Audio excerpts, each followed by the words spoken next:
Leaders of the Oklahoma National Guard visited Tulsa's 138th Fighter Wing out of Houston, Texas, to view facilities, members of the fighter wing, and observe an air combat alert exercise.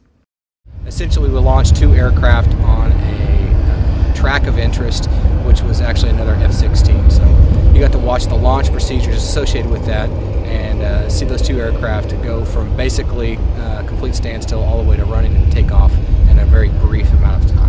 Every pilot that flies the alert mission is a fully qualified combat aviator, which requires extensive training, years of preparation to even get to this point, and then once you do, requires a great deal of training to maintain that currency. So it requires a constant vigilance on your currencies and what it is that you're doing. The maintainers as well, they're under the same type of requirements, and they are constantly rehearsing and practicing that launch procedure, so it's a very fine-tuned choreographed dance out there. And that eliminates a lot of the wasted time and energy that we can't afford to spare.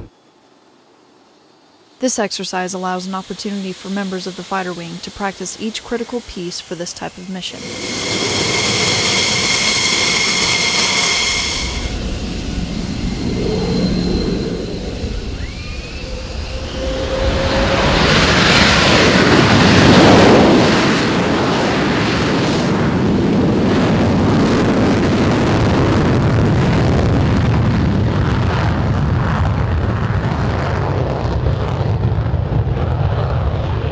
The significance of the Guard now is the fact that we're an operational force, and that goes both with the Army and the Air. And this Air Combat Alert mission that our pilots from Tulsa fly here in Houston is just an example of how the active Air Force and the Air National Guard has integrated and depend on one another for what they do on a day-to-day basis. Because we see these jets take off and what it does to the community and for the United States, it's just it's a great feeling to know that we have this kind of protect us. That's why we're the Gulf Coast Guardians.